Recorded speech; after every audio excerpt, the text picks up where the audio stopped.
Welcome to the Building Texas Business Podcast, where we share stories of leadership, innovation, and success from business leaders who know what it takes to build great organizations. Building Texas Business is brought to you by Boyer Miller, providing counsel beyond expectations. Learn more about how Boyer Miller helps businesses navigate opportunity and growth with clarity and confidence at boyermiller.com. Now, here's your host, Chris Hanslik. In this episode, you will meet Steve Montgomery, President and CEO of the Fort Worth Chamber of Commerce. Steve shares his views on what he thinks makes business owners successful, as well as why he believes Texas, and more specifically Fort Worth, is a great place to own and operate a business. Steve, I want to welcome you to Building Texas Business. Thanks for taking the time to come on the podcast. Thank you so much for having me. I'm excited to have this conversation. So let's get started. I want you to just introduce yourself to the listeners. You're the CEO of the Fort Worth Chamber of Commerce. Just so give us most people may think they know, but what does the Chamber of Commerce do? What is the focus and mission of the organization? Absolutely. No, I'm honored to have the opportunity to tell people about it. It's a lot of fun. So I'm fairly new to the organization, born and raised in Fort Worth, and have a business background and a public policy advocacy background. But been with the Chamber about 2.5 years as president and CEO.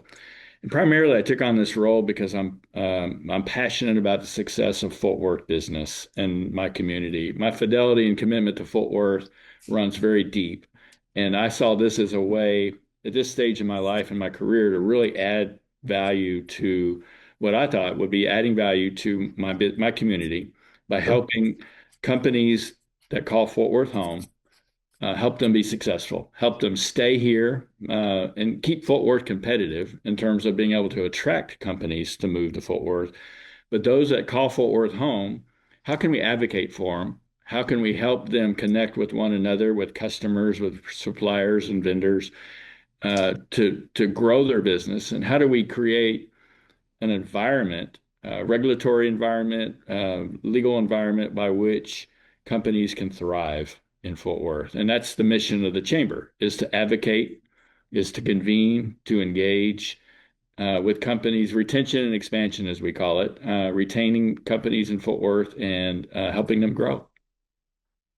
That's great. So how did you find yourself here? You said, so it's new, you've been in business. Give us a little bit, maybe kind of your history in business and how you found your way to this current position. Sure. So the majority of my career has been in small business. I helped start and grow a small healthcare information technology firm. Originally based in Dallas, we moved it to Arlington a little bit later on. So we grew it. I was there about 16 or 17 years. It kind of fit a niche market within healthcare, but we sold into the hospital market and into the public health market. So a lot of government contracting kind of things, but also directly to hospitals. And so we grew it I was a fourth employee. We grew it, and then we exited the company in 2017, sold it to a larger partner within that space. And it was a great experience. Came in the door helping kind of get some government contracts for them. And I say government with public health entities, states across the country. And then we expanded that into direct hospital sales. And so I learned, what I like to tell my members, my small business members here in Fort Worth, is being a small business person. I know what it's like to wake up on Monday morning and worrying about how am I going to make payroll on Friday. Right. That's a lot of what our small business folks face. So Steve, so the healthcare industry obviously is fascinating and innovative. What were some of the things, when you go back to that experience, starting as the fourth employee, what were some of the things you learned along the way in a startup that you think would be helpful for someone out there today thinking about, starting their own company or joining a small company to help it grow? No, it's a great question. I think the biggest takeaway, the biggest lesson I learned is success in a small company depends on your willingness to do whatever needs to be done at any given time, right? And if it's accounting, it's like, well, okay, I know how to balance my checkbook. Let me see if I can figure out how this accounting system works. And just being willingness to do whatever needs to be done. and that the organization needs. Now, obviously, as you grow, you want to make sure that you bring in the experts in accounting and HR, and you don't want to be reckless with it, but Right. it's a willingness as you're growing, say, oh, that needs to be done. I'll go do it. I'll get it done. That's not my job, and somebody else needs to figure that one out. It's like a willingness to do that. And So that transition can be tough, right? Because if you take that attitude, I'm wearing all hats, I'll do whatever, balance a checkbook, clean the restroom, do yeah, whatever, learning to let go, to delegate, absolutely. and when the right time is to grow is also kind of learning curves and challenges these small business owners face. Absolutely. And kind of that old analogy of a boiling a frog, and slowly increasing the heat. It's sort of that phenomenon when you're taking on that role and yes, I'll do that. Yes, I'll do that. Pretty soon you're boiling. Yeah. And it's like you didn't realize where you'd gotten there. But like you say, also it's a willingness to say, all right, I'm gonna hand this off, and that's about building teams, right? Making sure Right. you're and one of the things and you haven't gotten here yet, or to this question yet, but you may be headed in that direction in terms of leadership is the benefit of wearing all those hats is you do have some semblance of understanding of how that works within your company. And as you build your team, knowing their challenges and knowing what they're faced with helps you, I think, be a better leader. 100%. And you're right. I do love talking about building teams because no company can grow and reach its full potential unless you're able to build a good team, a strong, cohesive team. And that's, sounds easy. It's much harder to do in practice Yes. because you stub your toe along the way. What were some of the things that you found successful in building, a successful teams in the companies you were with prior, or even now at the chamber? Yeah, absolutely. So I've been, like you said, you're going to stub your toe. You're not always going to be right. You're going to think that you're bringing in the right talent or the right person. And, it's sort of, I have this note on my desk when it comes to when we're evaluating someone to hire, bring as you're growing your team, and it's the three C's, and it's character. Do they share your values? Chemistry, do they fit in with the current team? And then competency, can they do the work? And I just Yeah. keep going back to that. And that's why it literally is a note on my desk because as we hire people, it's like, all right, how am I answering those questions? And occasionally you're going to get it wrong. And yes, I've made mistakes everywhere I've been. I've hired someone that just felt like if they fit all those things. They're on paper, they look great, but the chemistry wasn't there with the team, for whatever reason. And so you have to be willing to, my mantra is hire slow, fire fast. Right. Because the organization, you're doing a lot of harm to the organization if you've got someone who's not working out. Sure. But And there's also, costs. There's hard costs and soft costs with bad absolutely, hires, right? absolutely. So I think that's important. I like to say here at the chamber, and I've been able to slowly build a team. I think especially actually everyone here, but my executive team, they're all smarter than me. They're all very capable in their special areas, um, and they're a whole lot smarter than me. But I'm taller than all of them, so I've got that going for me. You got that going. So yeah, you said it, and I've heard it so many times. That, and I believe in it. Having run this organization, hire slow, fire fast, uh, and it really makes a difference. And it's interesting. I've heard the three C's before from other entrepreneurs, and Mhm. I think a lot of companies have a similar thought, or the leaders have thoughts, maybe articulated in a different vocabulary, but it's the Right. same thing. You got to make sure there's a cultural fit. I mean, the Yes, competency you have to test for, but at some point that's base level, right? You've got to yes, understand, you got to be able to do the job. And there's that's right. lots of people that can probably do the job, but aren't necessarily the right fit culturally. Yes, And that's the real test comes in. And sometimes, I think sometimes it's obvious in an interview, but not always, and you won't know till you get them in. that's right. And, Yeah. and a lot of times I've hired on, like you said, culture, and that's something I think as a leader, it's incumbent upon me to help define for the organization what kind of culture whether it's, how we treat customers, how we interact with the community, our partners and peers, and how we interact with one another. The leader sets that tone. And as I look for people to hire, and as I help grow my team, it's like, and we're all imperfect, right? So I mean, it's like as I evaluate my team, I'm like, she is really good at this. He probably has some growth that could occur here. Is to help provide those pathways to growth and Right. encourage that training and upskilling. So I just think it's a great opportunity to build the culture. And sometimes you're going to get it right, and sometimes you're not. So Sure.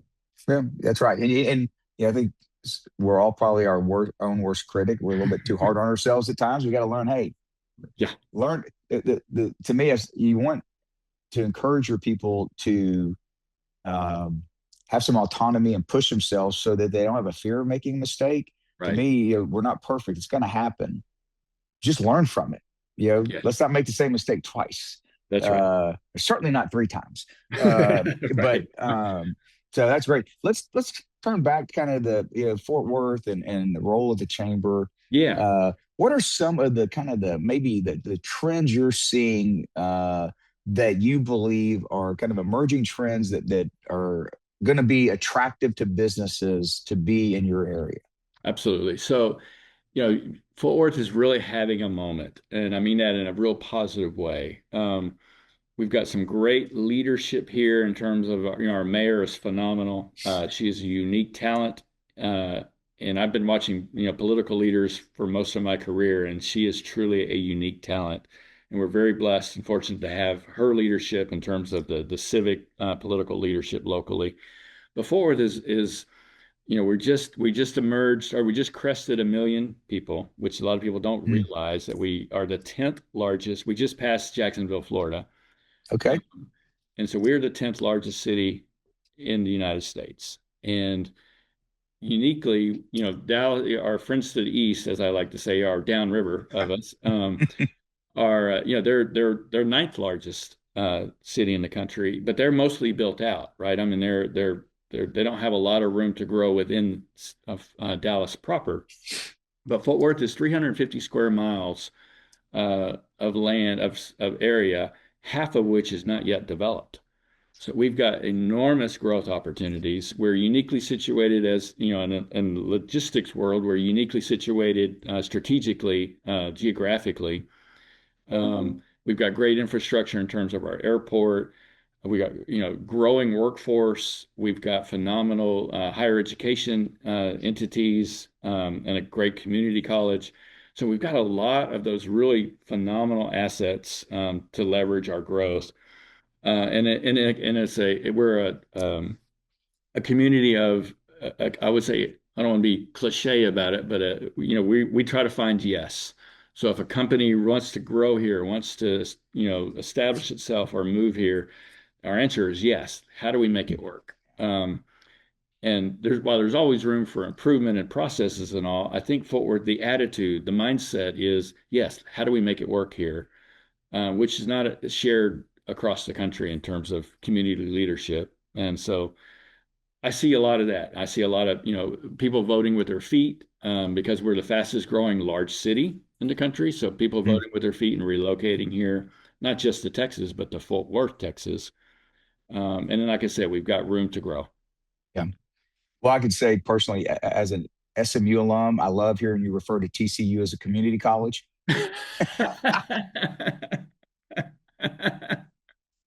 I couldn't let that one go by. That was good. You got me on that one. No, look, I'll tell you, you talk about the migration to Texas. We see it. I mean, I can't tell you since 2020, the number of corporate conversions we have done at this firm for companies moving out of California, other states too, but primarily California to Texas. Yeah. Literally, I bet we have at any given time, I know right now of at least 3 that are in process. Wow. And a lot coming to the greater Houston area where we are, but really just all over Texas. We've done it for companies that are in the Dallas-Fort Worth area, greater Austin, but they're coming here because of what you mentioned. It's a friendly business environment, a friendly legislative kind of mindset towards that, to try to make business doing business easier with a more, I love what you say, that yes mentality. Yeah, Um, and Fort Worth, you got the blessing of Landman and Taylor Sheridan, right? I mean, putting you absolutely. all on the map. In So fact, if I were to look out my window, you know where who is it, Demi Moore's office is? yeah, I, I can see it from here. how about that?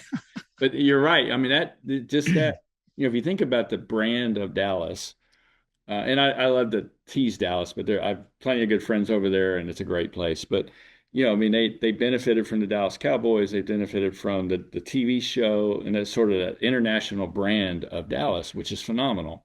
And we've certainly benefited from that. But shows like The Landman and other kinds of things, our movie industry and film industry is really growing here, and that's the kind of thing that introduces Fort Worth to the world. Right.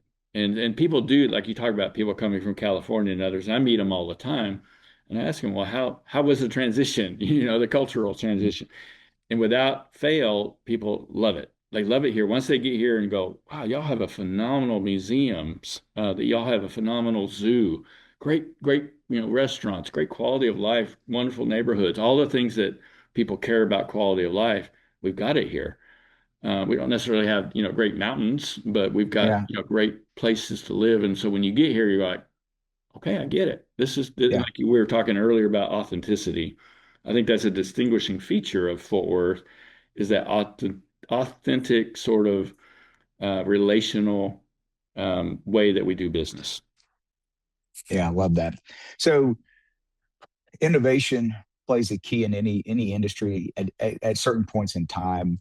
Uh, let's talk about, I mean, I'm sure you talk about that in your role now, but how Yeah. did you also maybe in your prior role encourage people that were under you in your organization to be innovative, to stretch themselves in order to Yes. stretch the organization?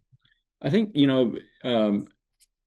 rewarding boldness in terms of, and boldness comes with success and failures. And don't penalize someone for making a mistake if they did it for the right reasons. If they're really trying something new they thought would be innovative, they thought would add value, or improve a process, reward that mindset, and be cognizant of the fact that sometimes you're going to get it wrong, but the intent was sound, and the rationale behind it as you got to that point was sound. So, providing that sort of that grace to get it wrong, but encouraging people to, let's figure out better ways to do this. If it takes 10 steps, is there a way we can make it in 8? And just sort of encourage that kind of mentality of where's process improvement, because that process improvement might really save me a bunch of work, Right. and be a better experience for my customers. Yeah. That's so true. Um, Love to kind of talk about people's personal journey in leadership and business. I think and it's been said and written, and I think we all believe that we learn a lot more sometimes from failures than successes. Yeah. Is there a setback or failure that you came across in your career that really stands out as a pivotal moment where but for that setback, etc., you wouldn't have had the learning and maybe the growth opportunity from there that you experienced? Right. That's a great question. And I've been very blessed with good dumb luck a lot of my career. Far exceeded my field coverage, as they say. But yeah, I mean, there were times when different steps in my career where I may have stayed in a position longer than I should have because I thought I was going to figure it out. It was like Yeah. it didn't feel like the right fit, but if I hung in there, maybe I'll figure it out and it'll work. Where I should have probably pulled the ripcord earlier. Um, I don't want to say overstay my welcome, but just probably stayed longer than I should have. Yeah. And like, I learned that, and so detecting those things, and I've had a very stable career. My 10 years at various jobs have typically been pretty long. Um, but just looking for those, trying to recognize when there's not the right fit, and I've occasionally found the wrong fit. And it took me a Yeah. while to say, all right, hey, all right, give up, move on, cut Yeah. your losses and move on. Well, I think you hit on something there that I think if you think about the characteristics of entrepreneurs kind of taking a risk or Yeah, following a passion, I think we're of the mindset that, well, I'm not a quitter. I'm gonna stick with it. Right. And I think that, it's that kind of juxtaposition, if you will, right, of this mindset of I can do anything if I set my mind to it, and I'm not going to give up, and I'm going to keep. But you got to know when. Okay, sometimes you do work through it, and you come out Yeah. the other end, and sometimes that light's not the it's not the light at the end of the tunnel. It's a train, right? And you got to get out of the tunnel. Yeah. And it and that's just tough, right? I mean, I'm sure you've experienced it to know, that, and maybe that leads to staying somewhere a little too long, or pursuing a strategy or Yeah. a product line a little longer than you should, to know that, Yeah. okay, it's time to stop. Yeah. And you're exactly right. If you think of entrepreneurs, they tend to be tenacious. Um, and there's so many success stories about that tenacity leading to success. But there's also, I think, an equal number of the stories of I probably should have pivoted earlier. You know, Hmm. and once I did pivot, I recognized, look at this pathway, it's perfect and it's what I needed to do. So you're right. It's there's no one simple answer. It's more of an art than a science, and just got to follow your gut sometimes. Yeah, so true. uh, Speaking of kind of in that same vein, what when you we talked about opportunities in your region and things that you see, what are some of the headwinds or challenges you think are kind of out there that business owners need to be aware of and tuned with to kind of maybe prepare for? Yeah. So, I'm fortunate in this position that I get to talk to business owners literally every day, large and small, across scale, across industry. And some of the things I've picked up lately, a general optimism for the coming, year, a little bit of concern about some of the global headwinds. Frankly, we've got some manufacturers here that are concerned about tariffs and the impacts of their inputs, and their processes, Sure. um, and then sort of the economic uncertainty that comes with all of those things. And then global headwinds, just sort of international relations and trade and things like that are impacting a lot of companies, a lot more than I would have thought, locally. So those are the kinds of things, and just people maybe sitting on a little bit of cash because the uncertainty of what's coming up. Um, Other than that, though, most people general optimism about their own prospects and their own, what they're going to be achieving this year. So I would say general optimism with a little bit of guardedness here and there.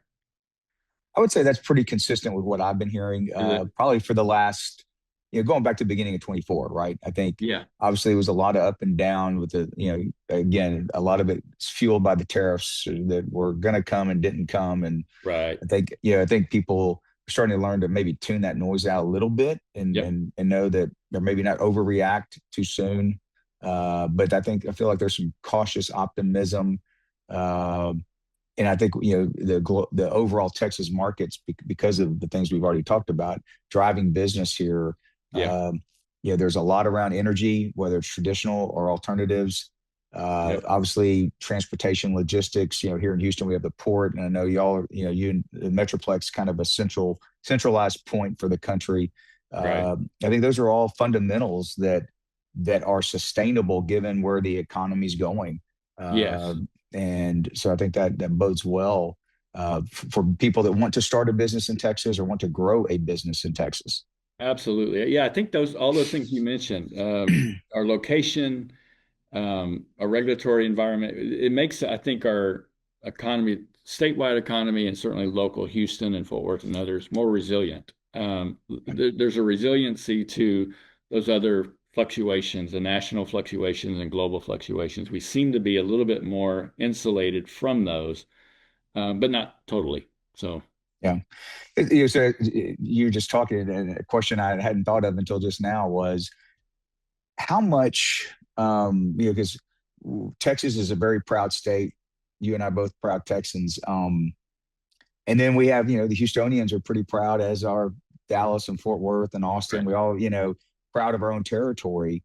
What's being done, if anything, for the leaders, like in your position, but your counterparts in Dallas, Houston, San Yeah. Antonio, Austin, to collaborate? Because yes, Houston wants the headquarters, or Dallas wants the corporate headquarters to locate there, but the mindset of, at least come to Texas, because if what's good for Texas is good for all of Texas. Right. Is there that collaboration? Uh, and if so, do you feel like it's in a healthy way, or could it be improved? And if so, how?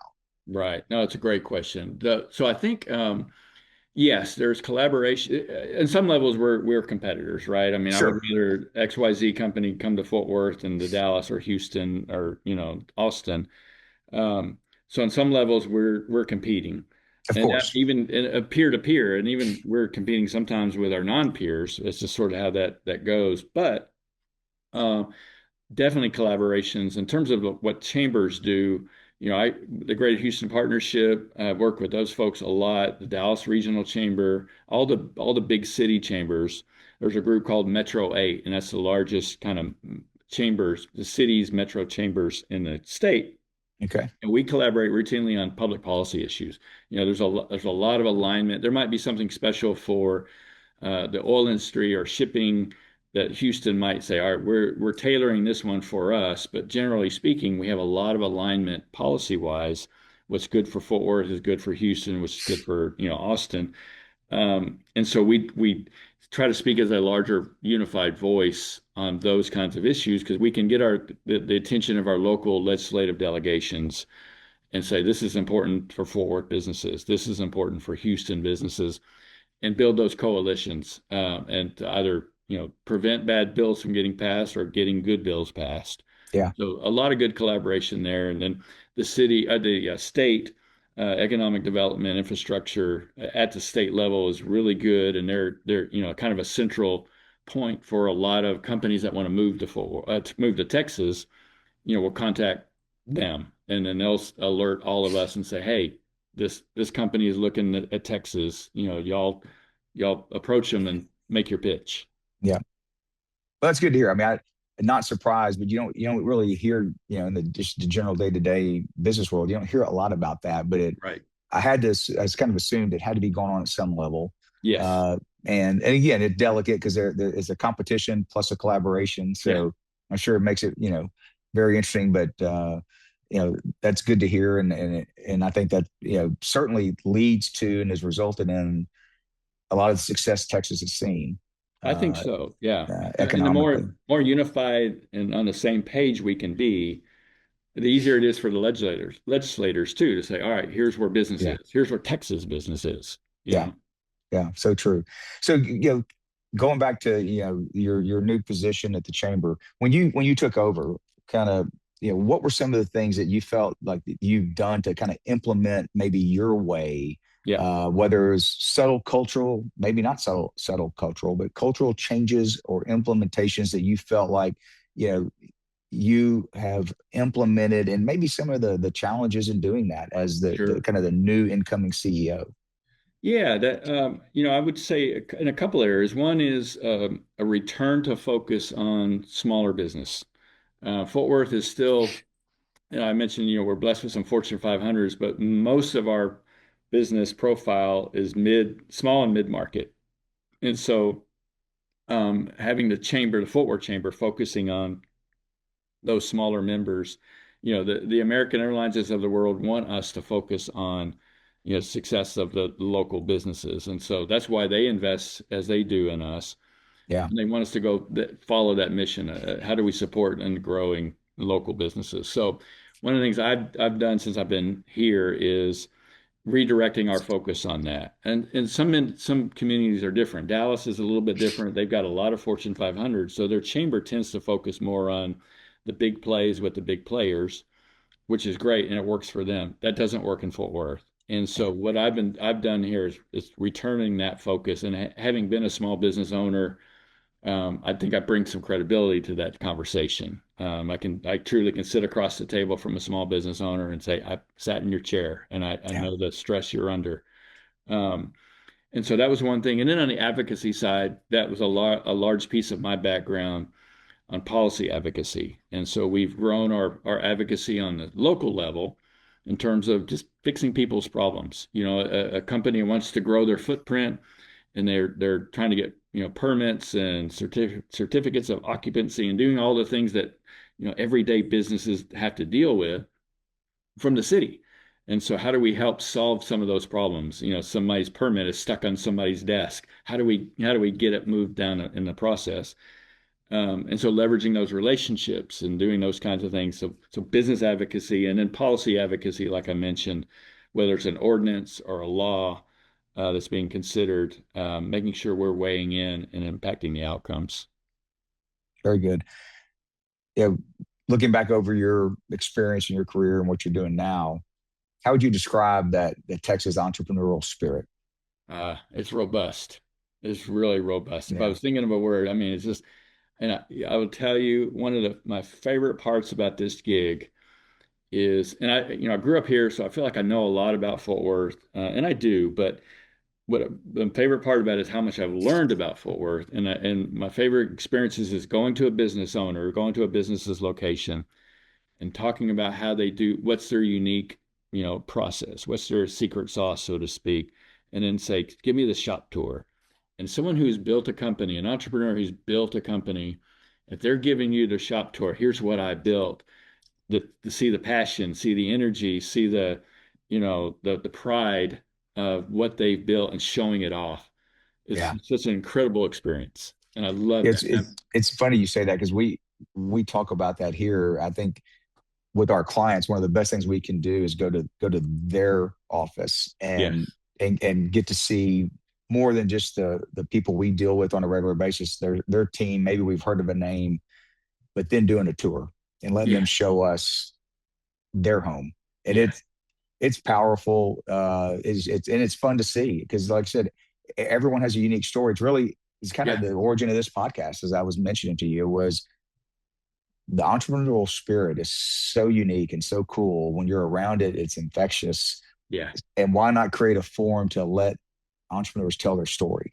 And absolutely. and and there's because one, they're unique. Two, there's always learning in it that someone else can learn from someone else's past and journey. Yes.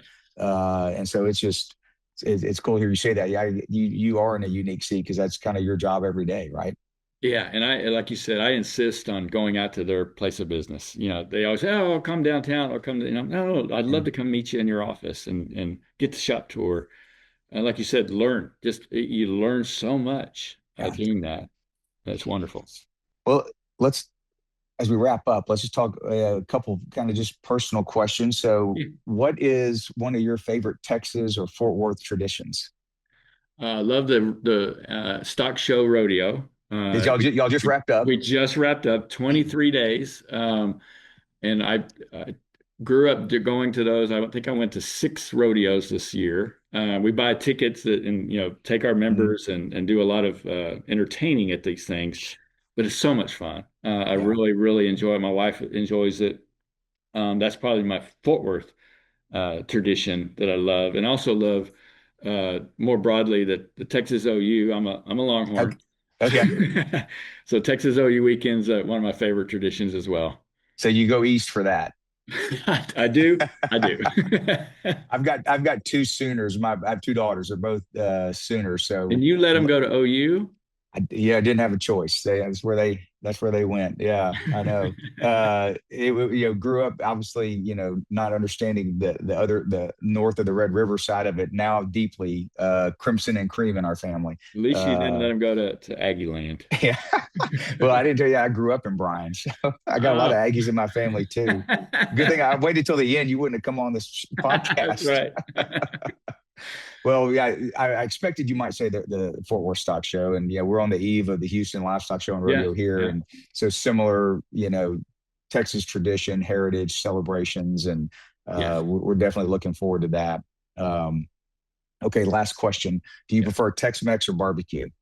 Tex-Mex. All right, Yeah, I love Joe them both. T's, Joe T. Garcia's, or Uh, yeah, Joe Cheese is pretty good. We've got a few hidden little jewels up here. You come to town, I'll show you some Tex-Mex. okay, deal. I'm going to take you up on that. Well, Awesome. Steve, thanks for taking the time and and, Thank and not you. just not just sharing your story, but Fort Worth story. You're doing great things, and obviously Fort Worth, as you said, is really, I think, one of the emerging communities in our state, given all that's going on there. Well, thank you for that. Thank you for the opportunity. This has been a heck of a lot of fun. Good. Well, thanks again, and we'll talk soon. Take care. Okay. Thank you. That's it for this episode of Building Texas Business. Don't forget to check out the show notes at boyermiller.com/podcast for insights and resources from today's conversation. Learn more about how Boyer Miller can help your business grow at boyermiller.com. Thanks for listening, and we'll see you next time.